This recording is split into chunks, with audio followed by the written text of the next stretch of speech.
Esta mañana vamos a ocuparnos de la primera carta a los Corintios, capítulo 15, pero prácticamente vamos a cubrir la mitad. Hay 4 aspectos que podríamos extraer de ahí para que podamos asimilarlos, recibirlos y procurar establecer nuestro corazón en base a estas verdades reveladas ahí. Y vamos a cubrir la otra parte el próximo domingo, no el que viene, porque el domingo que viene también Pastor Joey va a estar predicando. Entonces vamos a tener la pausa y cubrir esto el siguiente domingo. Así que vamos a la palabra. Primera carta a los Corintios, capítulo 15. Leo solamente versículo 1 y versículo 2, porque ahí encontramos la primera división. El apóstol Pablo, después de haber hablado de los dones en el capítulo 12, del amor en el capítulo 13, y nuevamente del uso de los dones de profecía y de lenguas en el capítulo 14, y de hacer las cosas ordenadamente, en el capítulo 15 toca varios aspectos, y él escribió lo siguiente: además les declaro, hermanos, el evangelio que les he predicado, el cual también recibiste, en el cual también perseveráis, por el cual asimismo, si retenéis la palabra que os he predicado, sois salvos, si no creísteis en vano. Mire, este texto es muy importante de memorizarlo, de conocerlo, para poder compartírselo a aquellos creyentes desanimados, a aquellos creyentes inconstantes, a aquellos creyentes que han descuidado su vida espiritual, porque el apóstol Pablo menciona 3 elementos, 3 acciones que son importantes que cada creyente las ejecute en su vida. El apóstol Pablo habla acerca de oír el evangelio, de recibir el evangelio. Y esto pues nos habla acerca de cuando fuimos evangelizados, cuando pusimos nuestra fe en Cristo, cuando aceptamos al Señor en nuestro corazón y decidimos caminar por la revelación de Dios a través de la palabra. Pero luego el apóstol dice, en el cual también perseveráis. No solamente basta con levantar la mano en una iglesia, confesar a Jesús como Señor, sino que hay que perseverar en la fe. La Biblia dice que el justo por la fe vivirá.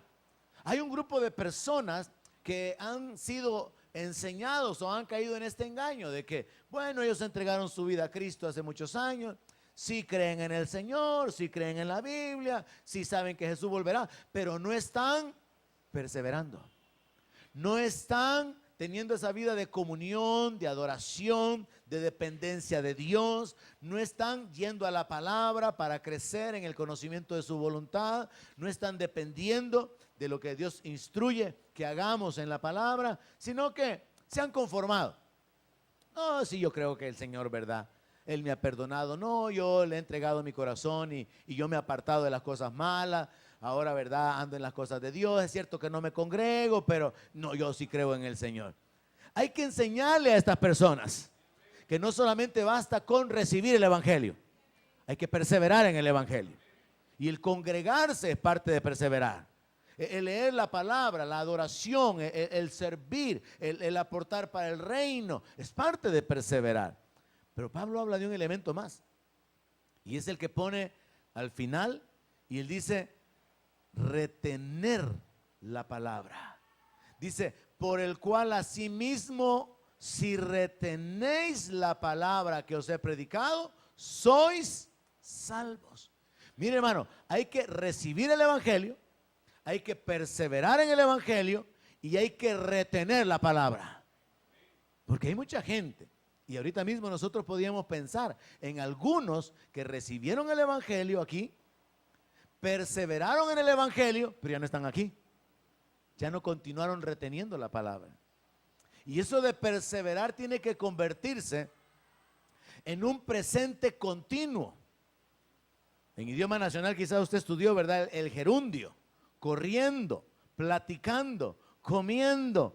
Entonces nosotros tenemos que vivir la vida de fe perseverando y con el paso del tiempo reteniendo la palabra, practicando la palabra, haciendo las cosas que van a causar la bendición sobre nuestra vida. En otras palabras, el apóstol Pablo dice que es necesario recibir el evangelio, Es necesario perseverar en el evangelio, pero es necesario también retener la palabra. Si las personas solo reciben el evangelio, pero no perseveran, no van a poder alcanzar el beneficio.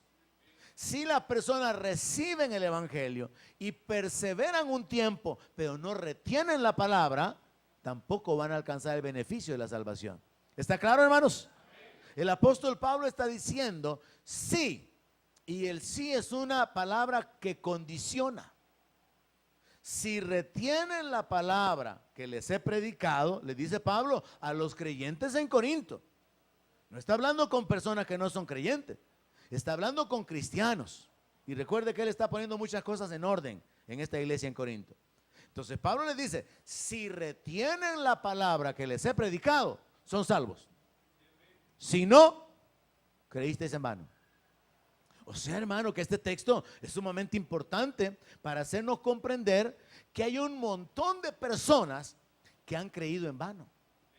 Y por eso encontramos en la palabra ciertas advertencias, ciertos textos que tienen que hacer detenerse a algunos creyentes, como por ejemplo, es que no todo el que me llame Señor, Señor entrará en el reino. Jesús habla acerca de la selectividad.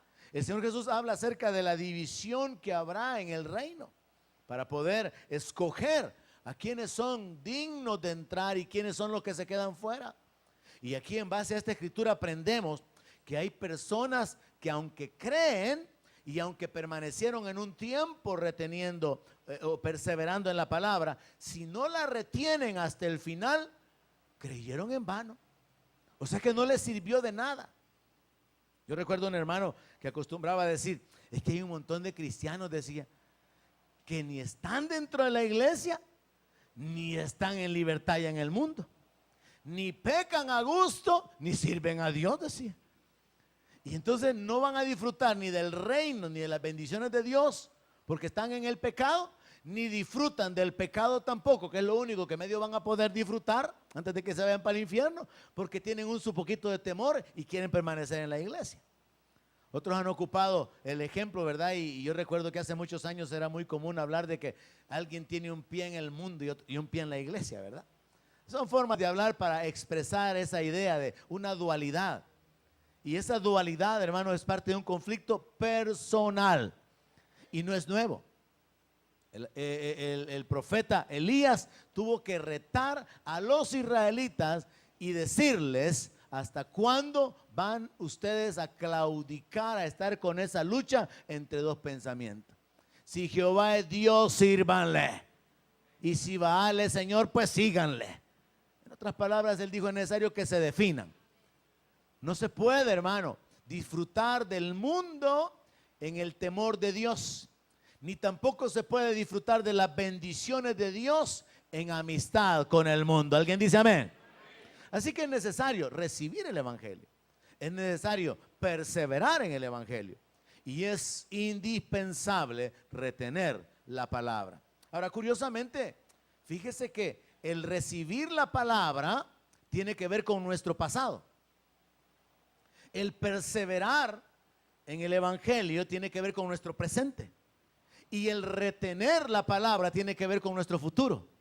Usted está aquí ahora, este es nuestro presente, perseverando, amén. Recibimos el evangelio hace tiempos, hace años, amén. Pero todos tenemos que estar proyectados a retener la palabra hasta que el Señor venga o hasta que entreguemos nuestro último aliento. Esa tiene que ser la mentalidad de todo creyente. No andar pensando que si se va de la iglesia, que si se va del ministerio, que si se aparta. No, tiene que estar determinado a permanecer para no haber creído en vano. Luego, desde el verso 3 hasta el verso 8, encontramos tres aspectos básicos relacionados con la vida de nuestro Señor Jesucristo, que nos pueden servir para poder evangelizar a cualquier persona. Leo desde el verso 3. Porque primeramente les he enseñado lo que asimismo recibí, que Cristo murió por nuestros pecados. Verdad fundamental, hermano. ¿Por qué murió Cristo? Por nuestros pecados. Él no murió por la verdad, Él era la verdad. Él no murió por decirle la verdad a los fariseos, no, Él murió por nuestros pecados. Y el mundo necesita escuchar ese mensaje y necesita que usted se lo transmita. Pablo entonces dice, Cristo murió por nuestros pecados conforme a las Escrituras. Muy importante, porque esto establece el cumplimiento profético. Verso 4. Y que fue sepultado y que resucitó al tercer día conforme a las Escrituras. Y que apareció a Cefas y después a los 12. Después apareció a más de 500 hermanos a la vez, de los cuales muchos viven aún y otros ya duermen. Después apareció a Jacobo, después a todos los apóstoles y al último de todos, como un abortivo, me apareció a mí. El apóstol Pablo hace una división después de hablar del evangelio, de recibir el evangelio, de perseverar en el evangelio y de retenerlo. Y se enfoca en aspectos fundamentales con respecto al Señor Jesucristo. Son varias cosas que cada creyente, cada cristiano evangélico tiene que manejar, tiene que comprender. El primero de ellos no está mencionado aquí, pero es el nacimiento virginal de Cristo. El nacimiento sobrenatural del Señor. Porque eso es importante para entender por qué Él no heredó una naturaleza de pecado. Pero el apóstol Pablo aborda aquí tres aspectos. El primero, Cristo murió por nuestros pecados. Y esa palabra, hermano, debería estar saliendo continuamente de su boca para poder hacérselo saber a otras personas. Porque, hermanos, hay un montón de gente que no sabe por qué murió Cristo. Hay un montón de gente que piensa que los romanos fueron los que se les antojó matarlo porque su prédica, su estilo de vida causaba daños al sistema romano. Otros piensan, no fueron los romanos, fueron los judíos los que lo mataron. Porque Jesús vino con otra doctrina. Y entonces los judíos se levantan para poder detener toda esa confusión religiosa que él estaba creando. Otros incluso hasta niegan la muerte del Señor. Dicen que quien murió fue uno que se parecía a él. Otros dicen que se escondió. Otros dicen que se casó y que tuvo hijos con María Magdalena. Pero usted tiene que saber esta verdad. Cristo murió por nuestros pecados. Y hay que hacerle saber eso al mundo. Él es el Cordero de Dios que quita el pecado del mundo. Primera verdad con respecto a Cristo. Él murió por nuestro pecado. Y es importante la declaración del apóstol Pablo conforme a las Escrituras, porque esto está de acuerdo a la profecía. Él sería el cordero que sería inmolado, el cordero sin mancha. Él sería entregado por 30 monedas. Él sería colgado. Él sería herido. Él sería enterrado, contado entre los ricos en su sepultura. Todo lo que está relacionado con la muerte del Señor Jesucristo estaba profetizado. Que tuvo sed, que le dieron hiel, que fue rodeado por los perversos, que echaron suerte sobre sus vestiduras, o sea que las rifaron. Todo eso estaba profetizado. Entonces, la declaración se pone mucho más importante cuando entendemos, Cristo murió por nuestros pecados conforme a las Escrituras. Porque esto revela en cumplimiento de lo que Dios ya había anticipado que iba a suceder. En otras palabras, en el cumplimiento profético revelado por Dios. El segundo aspecto que el apóstol Pablo menciona está en el verso 4 y dice que fue sepultado y que resucitó al tercer día conforme a las Escrituras. Muy importante porque después de 3 días, definitivamente que es imposible que un ser humano haya permanecido en un estado inerte y que pueda volver a la vida después de ese tiempo. Entonces ese es el tiempo en el cual se puede comprobar y estar seguros de que alguien definitivamente ha fallecido.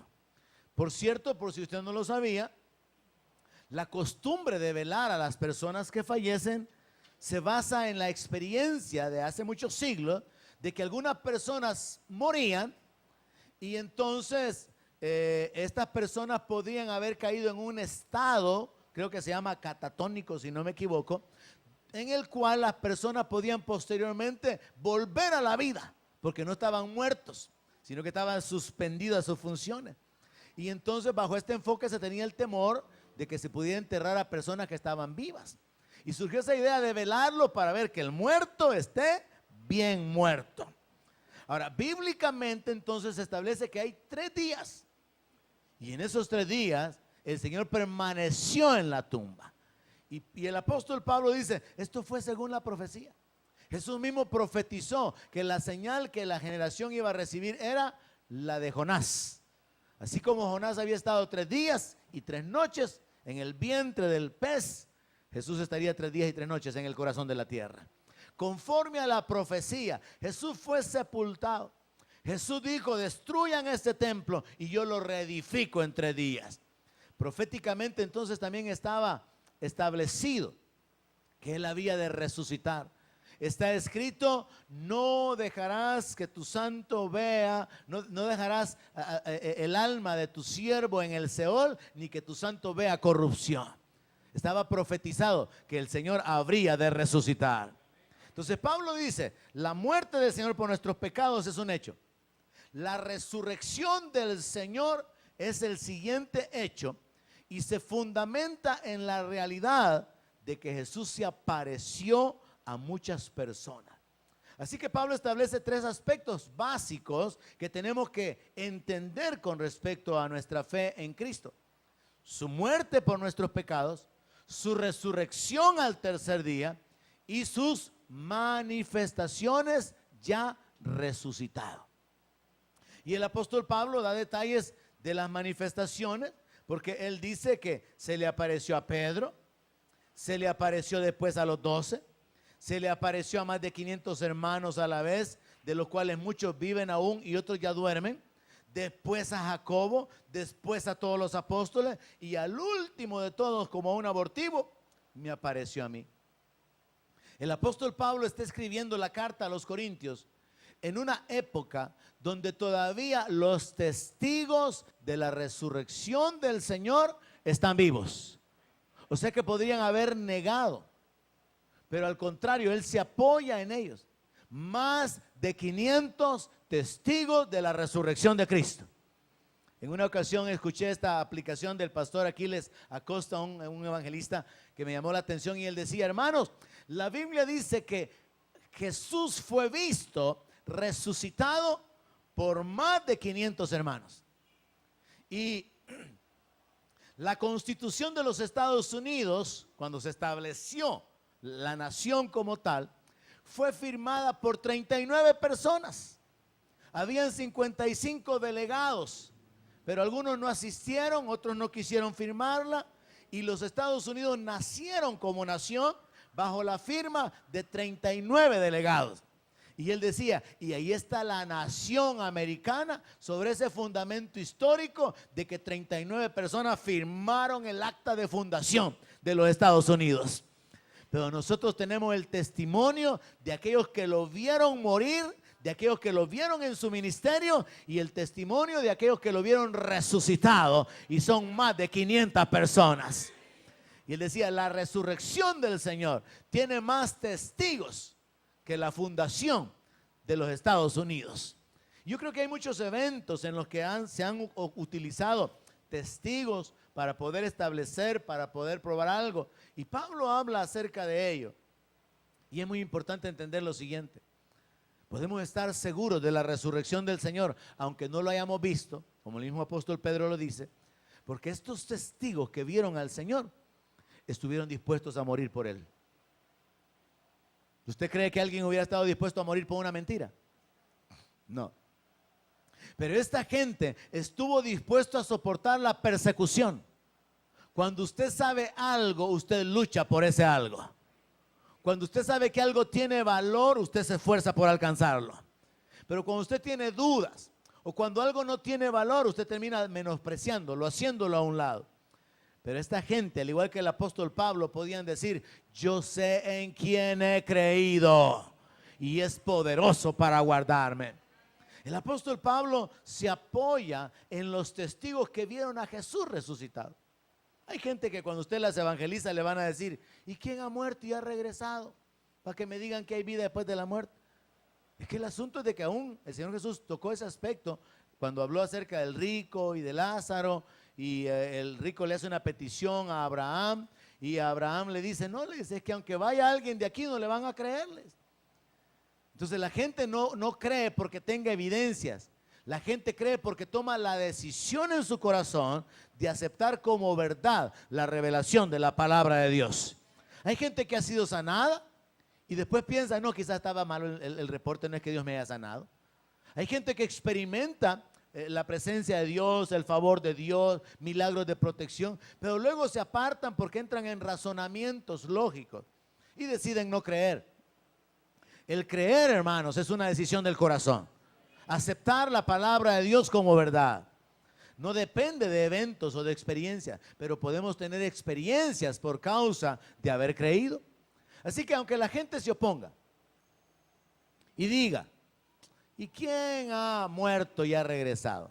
Aunque tuvieran enfrente a alguien que murió y ha regresado, eso no es base para que le crean. Así que tenemos que entender que estos testigos son colocados acá como una base, como un fundamento para nosotros, porque ellos vieron al Señor resucitado. Y nosotros podemos estar seguros de que ellos, como el apóstol Pedro lo dice, pudieron ver los milagros del Señor, el respaldo de Dios sobre su vida, la unción que había sobre él. Vieron a Jesús cuando ascendió a los cielos y vieron a Jesús cuando él se estaba manifestando en las diferentes ocasiones después de haber resucitado. Con respecto a esto, veamos lo que dice el apóstol Pedro. Segunda carta, capítulo 1, versículo 16.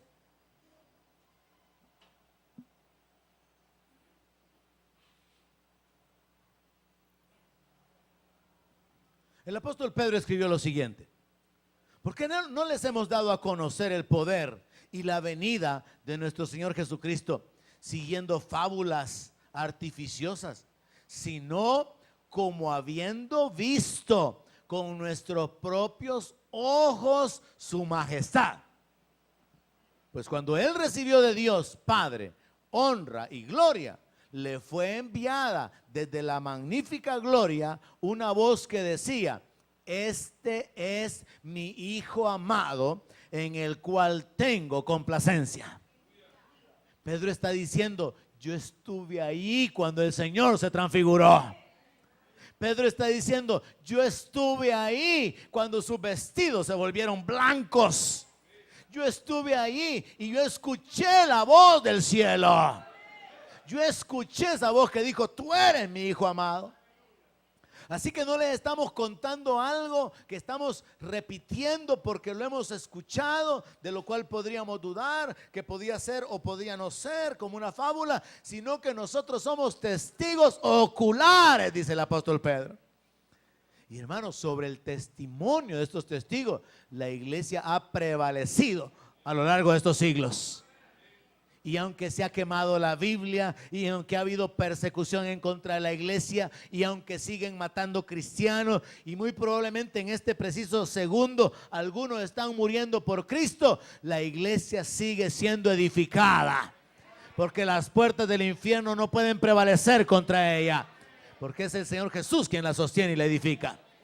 Y aquí estamos nosotros, a quienes nos ha alcanzado la gracia de Dios, poniendo nuestra fe en el Señor, esperando que Él regrese. Amén. Estando persuadidos, como dijo el apóstol Pablo. Mire, hermano, todo comienza con creer, pero luego uno tiene experiencias que lo hacen estar convencido. Todo comienza con aceptar la verdad o aceptar como verdad la revelación de la palabra. Pero ese creer nos permite experimentar. Como Jesús dijo, no te he dicho que si creyeres, verás la gloria de Dios. Cuando creemos, podemos ver la manifestación de la gloria de Dios en nuestra vida. Así que Pablo está hablando de los testigos. Pedro habla acerca de su testimonio personal. Juan escribió y vimos su gloria como gloria del unigénito Hijo de Dios. Juan da su testimonio y dice, y aquel verbo se hizo carne y habitó entre nosotros. Y en Hechos dice cómo Dios ungió con poder y con el Espíritu Santo a Jesús de Nazaret y cómo éste anduvo sanando y haciendo bienes a los oprimidos por el diablo. Así que, hermanos, tenemos testigos que registraron los eventos y sobre ese testimonio nosotros hemos puesto nuestra confianza, nuestra creencia de que lo que Dios ha dicho, lo que Dios ha hecho es verdad. Pero es necesario entonces recibir, perseverar y retener la palabra. Y es necesario compartirle al mundo que Jesús murió por nuestros pecados, resucitó al tercer día conforme a las Escrituras y que Él se presentó, habiendo resucitado y ya con cuerpo glorificado. Y a estas alturas la carta de Apocalipsis no había sido escrita. Así que el apóstol Pablo no puede decir que el último era él, sino en ese punto. Porque el último al que se le apareció fue a Juan, cuando trajo la revelación del Apocalipsis. Y ahí el Señor habla acerca de su identidad como el que estuvo muerto, pero que tiene las llaves del infierno y de la muerte. Ahí el Señor se revela como el que tiene ojos como llama de fuego. Ahí el Señor se revela como el alfa y la omega, el principio y el fin. Y Jesús se revela como el todopoderoso. Así que aquí estamos, hermanos, creyendo sin haber visto, alegrándonos en Él, aunque no lo hayamos visto, pero podemos ver su presencia manifestándose. Podemos experimentar y testificar de cómo Él nos responde cuando clamamos. Pero ahí es donde en nuestra vida de fe tenemos que retener la palabra, no suelte la palabra. Hay dificultades en su vida, está establecido en la palabra. Habrá oposición, está escrito. Su fe va a ser probada, usted ya lo sabe. Párese firme, que la última palabra la tiene el Señor. Amén. Verso 9. Vemos aquí algunas cualidades que hay que imitar del apóstol Pablo. Le dije, era bien difícil enfocarnos en un solo tema y por eso voy haciendo las divisiones y cubriré solamente la mitad del capítulo, porque primero hablamos acerca del evangelio en cuanto a recibirlo, en cuanto a perseverar y a retenerlo. Luego aspectos básicos sobre Cristo, sobre su ministerio, en cuanto a su muerte, su resurrección y su manifestación habiendo ya resucitado. La tercera división es a partir del verso 9 y son algunas cualidades del apóstol Pablo que todo creyente deberíamos de imitar. Verso 9. Porque yo soy el más pequeño de los apóstoles, que no soy digno de ser llamado apóstol, porque perseguía la iglesia de Dios, pero por la gracia de Dios soy lo que soy. Y su gracia no ha sido en vano para conmigo. Antes he trabajado más que todos ellos, pero no yo, sino la gracia de Dios conmigo. Porque o sea yo, o sean ellos, así predicamos y así habéis creído. Mire, yo encuentro tres cualidades que le voy a sugerir que usted procure imitar de parte del apóstol Pablo. La primera cualidad que yo encuentro es la humildad del apóstol Pablo. El apóstol Pablo se considera indigno. Él dice, yo no soy digno de ser llamado apóstol. Pablo, a pesar de que a estas alturas ya ha llenado con el evangelio toda la región de Asia, ha plantado iglesias, ha sido perseguido. Pablo tiene hijos espirituales y Pablo ha escrito diversas cartas con un contenido doctrinal por las revelaciones que Jesús le da. Pablo, en una actitud muy humilde, dice, yo no soy digno.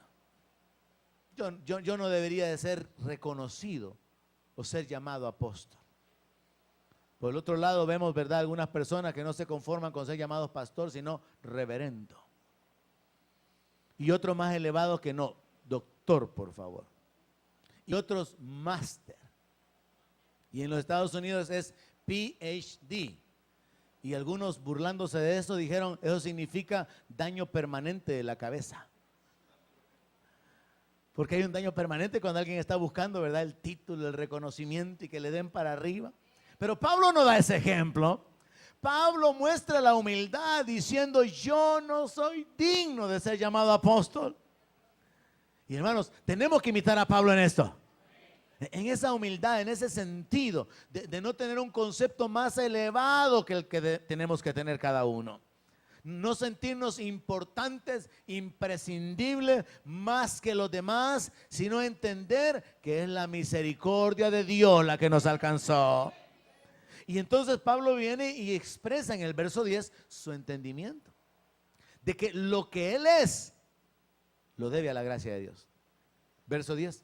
Por la gracia de Dios soy lo que soy. Y su gracia no ha sido en vano para conmigo. Esto me muestra la segunda cualidad de Pablo: gratitud. Él está agradecido con Dios por la gracia sobre su vida. ¿Hay alguien agradecido aquí esta mañana? ¿Hay alguien agradecido que grite gloria a Dios? Es la gracia de Dios la que nos tiene aquí, hermano. Mire, hay tanta gente confundida en el mundo. Tanta gente perturbada en el mundo, tanta gente llena de temores. ¿Sabe usted que hay gente que quisiera seguir al Señor y no pueden? Porque el enemigo los tiene atados, los tiene cegados y les hace creer que es imposible. Hay gente que cree que Dios no puede perdonar sus pecados. Y usted aquí está. Y esta mañana hemos tenido la libertad para adorar al Señor y llegar ante su presencia en fe. Y recibir de su presencia la ministración a nuestro espíritu, hermano. Amén. Usted es privilegiado, hermano. Usted ha sido escogido en el amado. Y usted está bendecido y sentado con Cristo en lugares celestiales. Es la gracia de Dios. Así que Pablo muestra su humildad al decir: yo no soy digno. Yo no merezco ser contado entre los apóstoles. Y de hecho, un estudio un poco detallado al respecto podría servirnos para probar que Judas cayó del apostolado. Los demás apóstoles y la iglesia en el principio decidieron escoger a alguien para sustituirlo. ¿Y escogieron a quién? A Ananías. Ananías se llama, ¿verdad? Matías. Escogieron ahí a alguien que es un completo desconocido, por eso hasta el nombre se me olvida. No hizo nada, no escribió nada, no aparece en nada. Pero Dios llama a Saulo de Tarso. Y mire, curiosamente, el día de ayer por la noche, a través de una plática con un pastor amigo, estaba siendo llevado yo a escudriñar un poco sobre esto. Y un elemento bien interesante: en el Antiguo Testamento encontramos al rey Saúl, el primer rey de la tribu de Benjamín. En el Nuevo Testamento encontramos a Saulo, también es de la tribu de Benjamín. Y resulta que el rey Saúl, allá en el Antiguo Testamento, no permitió que Dios obrara en su vida. La presencia, la unción vino sobre Saúl.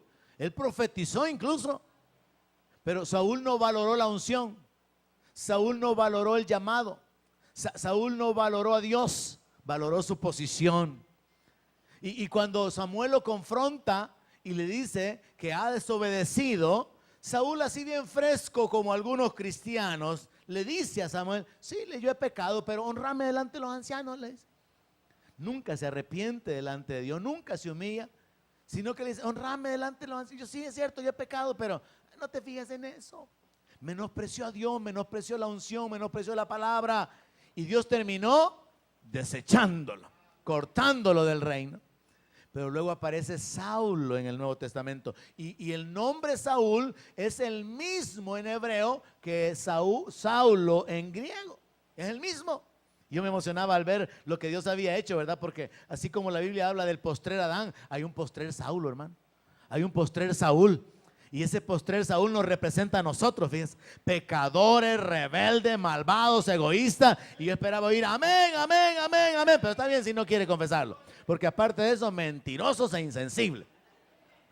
Pero el asunto es que en el Nuevo Testamento encontramos a Saulo cambiado por la unción. Y a diferencia del rey Saúl, Saulo dice: y yo todo lo tengo por basura con tal de ganar a Cristo. Así que aquí tenemos a este hombre como ejemplo. Un ejemplo de humildad, un ejemplo de gratitud.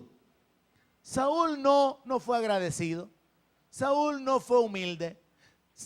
Saúl se levantó y mató a los sacerdotes de Dios. Saúl se levantó en desobediencia a las instrucciones del profeta.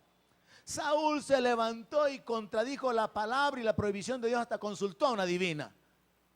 Pero Saulo, convertido en Pablo, él dice: yo estoy dispuesto a gastarme lo mío y aún a gastarme a mí mismo por amor de ustedes. Y Saulo nos presenta a un hombre transformado por la unción. ¿Y cómo puede la gente ver que usted ha sido transformado? Humildad, gratitud. Sea humilde. Amén. Dígale que está a la par suya, y si no, aunque sea el ángel que está sentado a la par de usted, sea humilde, dígale. Dígale, sea humilde. Ahora ayúdeme a predicar y dígale: sea agradecido. Hay que ser agradecidos, hermano. Y le repito, le subrayo, le insisto: usted tiene problemas, sí, pero Dios sigue sentado en su trono. Usted tiene necesidades, dificultades, luchas, sí, pero Dios tiene la última palabra y en un instante Él puede cambiar nuestra condición. Pero usted retenga la palabra, retenga la fe, sea fiel así como Job. Job perdió todo. Aquí no hay nadie, hermano, que se le pueda comparar a Job. Y Job adoró a Dios. Usted igual, adore al Señor en medio de la prueba y la dificultad. La tercera cualidad que yo encuentro de parte del apóstol Pablo en este texto, porque mire, cuestión de ir extrayendo. Probablemente si usted lee la palabra, así nomás no las encuentra, pero hay que detenerse, meditar. ¿Qué es lo que yo encuentro a continuación? La tercera cualidad del apóstol Pablo que tenemos que imitar. Él dice: y su gracia no ha sido en vano para conmigo. Antes he trabajado más que todos ellos, pero no yo, sino la gracia de Dios conmigo. Tercera cualidad del apóstol Pablo: su dedicación, su esfuerzo, su entrega. Hay hermanos que son poquito entregados. Hay hermanos que son bastante entregados. Y hay hermanos que son muy entregados. ¿Se acuerda cuando le entregaban su certificado del Ministerio de Educación? Necesita mejorar. Algunos de ustedes, si les diera certificado, tendría que ponerles eso: NM. Necesitan mejorar, hermano. Al otro le pondría una R. ¿Qué significa la R? Regular. Usted es un hermano regular, le diría yo, ¿verdad? Aleluya. ¿No han perdido el gozo todavía?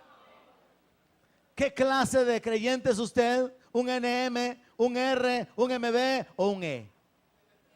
¿Ah?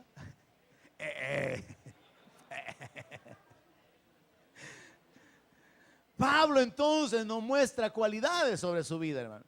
Nos muestra la humildad, nos muestra la gratitud y nos muestra su dedicación. Imagínese, hermano, tener la libertad moral de decir: antes he trabajado más que todos ellos. Imagínese, hermano, que yo tuviera el carácter de una reunión de pastores y decirles: es que miren, hermano, lo que sucede es que yo trabajo más que ustedes. Suena como a una actitud de altivez, ¿verdad? Suena también como pero no está aquí tampoco todavía, ni con excusas ni sin excusas. Entonces, ahora, volviendo al asunto entonces, el apóstol Pablo nos muestra su dedicación. Trabajó más que los demás apóstoles. Él estaba dispuesto a acabar su vida. Él se negó a sus derechos, a sus privilegios. Ya hemos cubierto esto en los capítulos anteriores. Él tenía derecho a traer una hermana como mujer, no lo hizo. Él tenía derecho a ser sostenido por las iglesias y dice que no se aprovechó de eso. Él tenía derecho por causa de ser un ministro de Dios, pero él decide poner su vida como ejemplo. Y entonces él tiene la libertad moral de decir: sean imitadores de mí, así como yo lo soy de Cristo. Qué carácter, hermano. Qué tremenda la posición.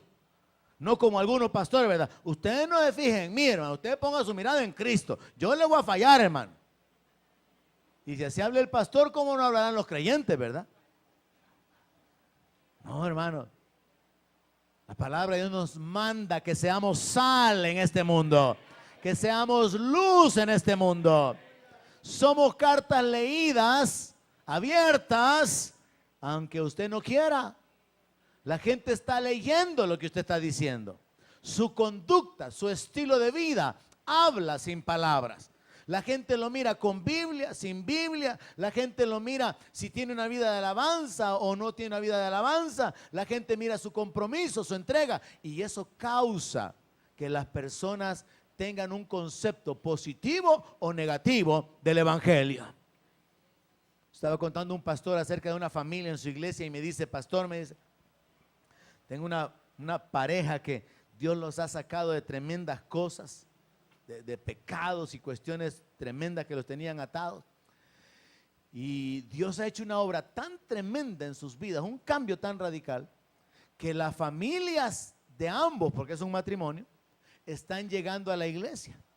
Y lo que han dicho es que al ver el cambio que Dios ha obrado en la vida de ellos, ahora sí creen que hay Dios. Mire, hermano, la gente puede saber que hay Dios cuando usted es sanado. La gente puede saber que hay Dios cuando usted es prosperado. Pero la gente sabe que hay Dios cuando usted camina en santidad y en temor. La gente cree que hay Dios cuando su vida es cambiada, cuando usted ya no es el mismo de antes. Su testimonio afecta positivamente o negativamente a las personas. Su compromiso, su entrega, que lo vean cada domingo fielmente, no que agarra camino para un lado, agarra camino para otro. Que lo vean hablando de la palabra, que lo vean continuamente en una actitud de dependencia de Dios. Es parte del testimonio público continuamente. Y el apóstol Pablo se coloca como ejemplo en cuanto al trabajo, su trabajo en el Señor, hermano. Y por eso hay muchos certificados que extender aquí, ¿verdad? De excelente, porque hay muchos que con el paso de los años se han esforzado y han trabajado mucho. Así que ahí entra una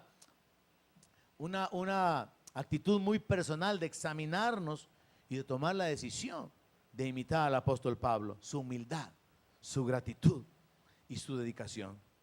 Verso 12, el último aspecto que vamos a cubrir esta mañana. Pablo comienza a hablar de la resurrección de los muertos y vamos a tener que cubrir todo el resto en la siguiente sesión. Pero si se predica de Cristo, que resucitó de los muertos, ¿cómo dicen algunos entre ustedes que no hay resurrección de muertos? Porque si no hay resurrección de muertos, tampoco Cristo resucitó. Y si Cristo no resucitó, vana es entonces nuestra predicación, vana es también vuestra fe. Y somos hallados falsos testigos de Dios, porque hemos testificado de Dios que Él resucitó a Cristo, al cual no resucitó, si en verdad los muertos no resucitan.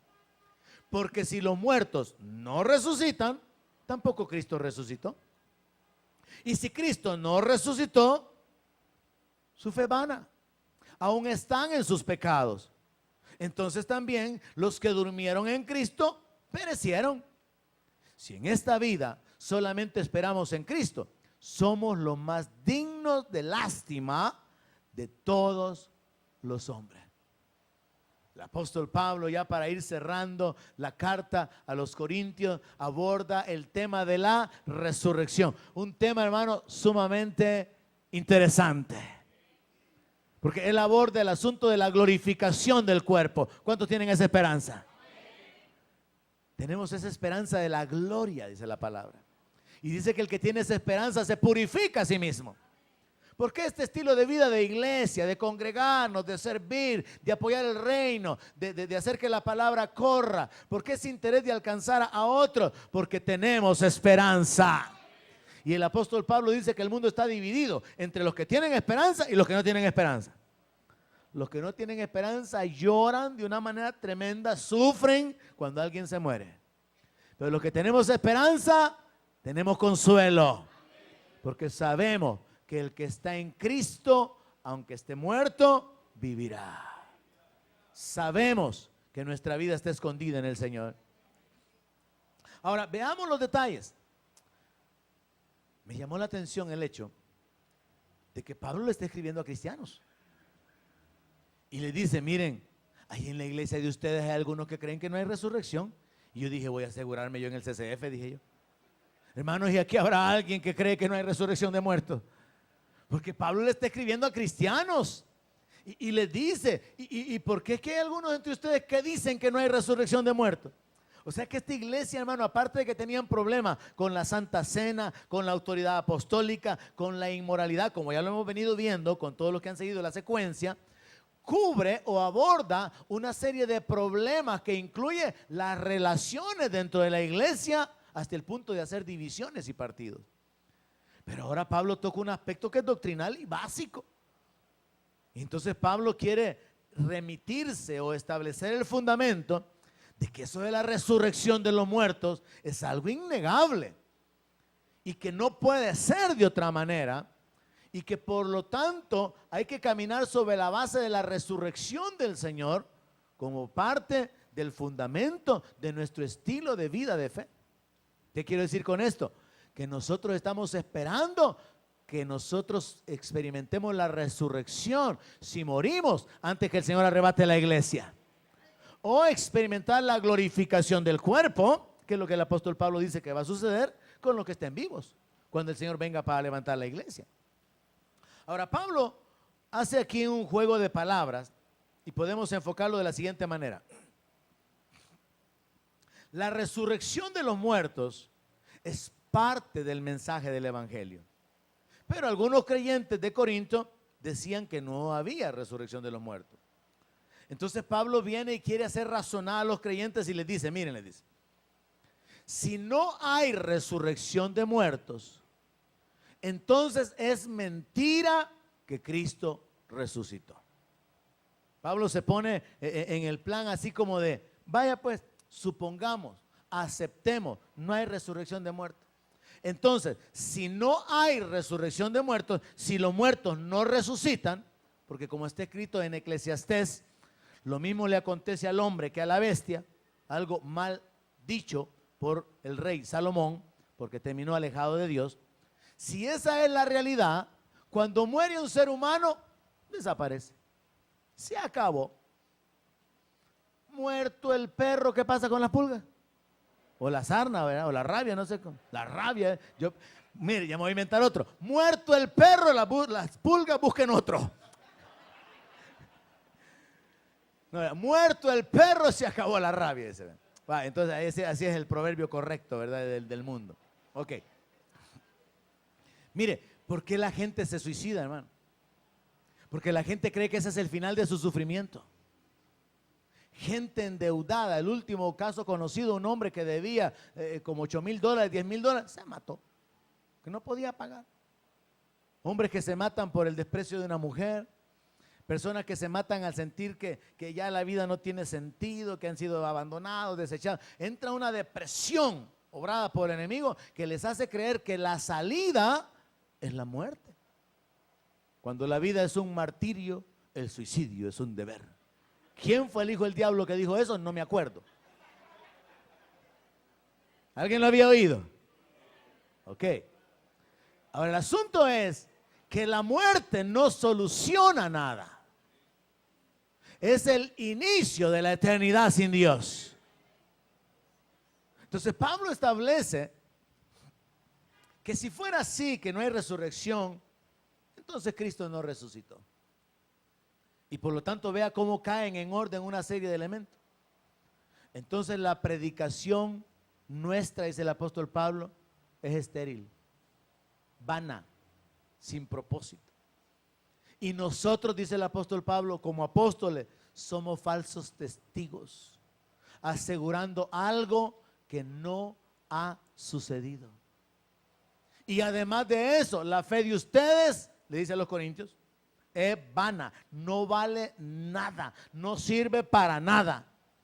Pero aparte de eso, los que murieron creyendo en Cristo, ya se desintegraron, se desaparecieron, se volvieron polvo de la tierra o una molécula más del universo. Mire qué inspirado estoy, hermano. Pero aparte de eso, dice el apóstol Pablo, nosotros los cristianos evangélicos seríamos de entre toda la tierra el grupo de personas más miserables y dignos de lástima, porque estamos confiando en un muerto que no resucitó. Y estamos teniendo la esperanza de que habrá resurrección para nosotros. Mire, el apóstol Pablo quiere hacerlo razonar, hacerle ver que la resurrección del Señor es un fundamento de la fe cristiana. Y que si removemos la resurrección, hermanos, entonces mejor no sigamos con este asunto de correr esta carrera de fe con paciencia, porque no tiene sentido. No estamos yendo hacia ningún lugar. Entonces Pablo establece, la resurrección de los muertos es parte de un mensaje del evangelio. Hay algunos creyentes que piensan que no existe. Y si eso fuera verdad, entonces la predicación no tiene propósito ni va a obtener resultados. Nosotros somos testigos falsos. La fe de ustedes no les va a servir para nada. Los creyentes que murieron en Cristo, los creyentes vivos permanecen en su pecado. Los creyentes que murieron desaparecieron. Y nosotros somos los más pobrecitos y miserables del mundo. Ahora Pablo establece en el verso 20, y vamos a cortar por acá: mas ahora Cristo ha resucitado de los muertos, primicia de los que durmieron es hecho. Pablo dice, es una realidad, es una verdad, es un hecho innegable. El diablo ha tratado de cubrir esa realidad y ese hecho. Pero nuestra vida, hermano, nuestra eternidad está fundamentada en la muerte del Señor, en la resurrección del Señor, en la obra del Señor a favor nuestro. Y hay una gran diferencia, hermano, en vivir en fe y vivir sin fe. Los ancianos en la fe todavía pueden decir, no, yo estoy esperando que el Señor me lleve. Anhelo, quisiera que el Señor me llevara allá. Pero los ancianos sin Cristo, sin esperanza, sin un entendimiento claro de la muerte. Algunos piensan que no va a suceder nada, pero desgraciadamente va a suceder lo que le sucedió al rico, que cuando murió abrió sus ojos en el Hades, estando en tormentos. La gente necesita saber esto, hermano. La gente necesita saber qué es lo que les va a suceder cuando mueren. La gente necesita saber que Cristo resucitó y que Él es las primicias y que luego van a ser resucitados los que somos de Cristo. Amén. La gente necesita saber eso. Ahora, la resurrección de Cristo es fundamental. No solamente su muerte, porque con su muerte Él cargó el peso de nuestro pecado. Él llevó nuestras enfermedades, sufrió nuestros dolores. El castigo de nuestra paz fue puesto sobre Él. Pero la resurrección del Señor establece la victoria sobre la muerte. Me encanta esa escritura donde Dios dice, muerte, yo seré tu muerte. El Señor amenazó a la muerte de muerte y la mató. La muerte mata la vida y la resurrección mata la muerte. Y ahora Jesús tiene toda la potestad, tiene toda la autoridad. Él es el que venció a la muerte. Él es el que venció el infierno. Él es el que venció al diablo, todo principado, toda potestad. Él es el que venció al mundo. Y nos dice, en el mundo tendréis aflicción, pero confiad, yo he vencido al mundo.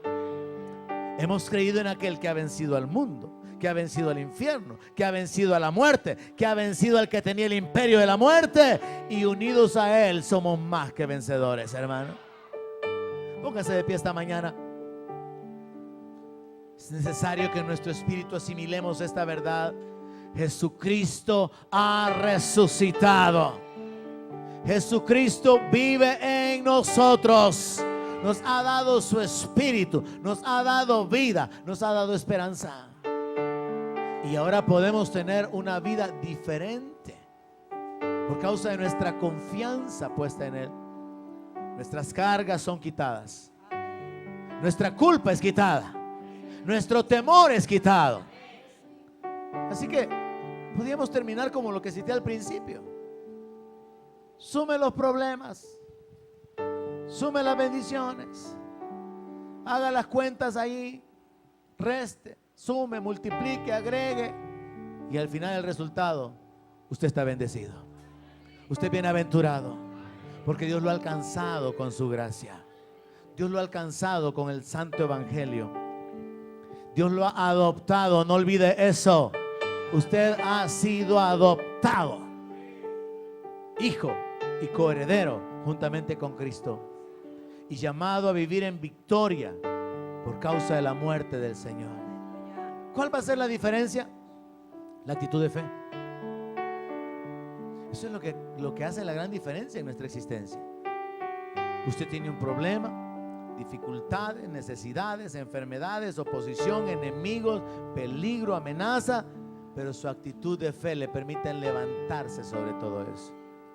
Alguien sin fe tiene problemas, enemigos, amenazas, enfermedades y no tiene esperanza. Pero nosotros no somos de los que estamos sin esperanza. Nuestra esperanza está puesta en el Señor. Y podemos darle la gloria a Él esta mañana, porque Él se ha revelado en nuestra vida. Y entonces podemos establecer la verdad contraria de aquello con lo que el apóstol Pablo terminó. La predicación no es estéril, produce fruto. Los apóstoles y nosotros los ministros, y aún usted como un predicador de la palabra, como alguien que evangeliza, no es un falso testigo. Usted es un testigo verdadero. Su fe no es vana, su fe vence al mundo. Los creyentes ya no estamos en nuestro pecado, somos la justicia de Dios en Cristo.